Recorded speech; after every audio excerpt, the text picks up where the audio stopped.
The new property managers of a large apartment complex in Omaha say they are not the ones behind big bills being sent to residents who were kicked out last week. The city shut down Legacy Crossing due to a significant amount of safety concerns. And as 6 News' Taylor Johnson reports, soon after that, the city revealed that the property management was turned over to a new team.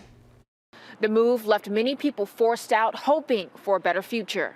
Hopefully by next week we can find somewhere new to live. It's hard just looking for me another place to stay. I'll be staying here and there. But soon, residents started getting slapped with high bills, some for outstanding balances in the thousands, related to things like water, sewer, and daily late fees. But it was unclear just who was behind the charges. In a statement to 6 News, we were told that it does not have access to or control over the payment and billing system from the previous owner of Vantic Residential.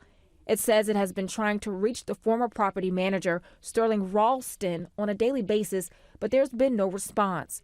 Access Commercial says it has asked the previous owner to stop recurring charges for displaced residents of Legacy Crossing.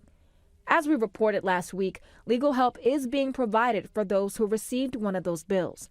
One way is through a letter provided by Legal Aid of Nebraska and Heartland Family Services. And so this letter has information on where they need to send the letter to, and has verbiage in it that helps them be able to demand the return of their deposits as well as that prorated December rent. Access Commercial says they're committed to resolving these issues with Legacy Crossing Apartments, and they say they're working to make it a service again and creating a safe environment for residents.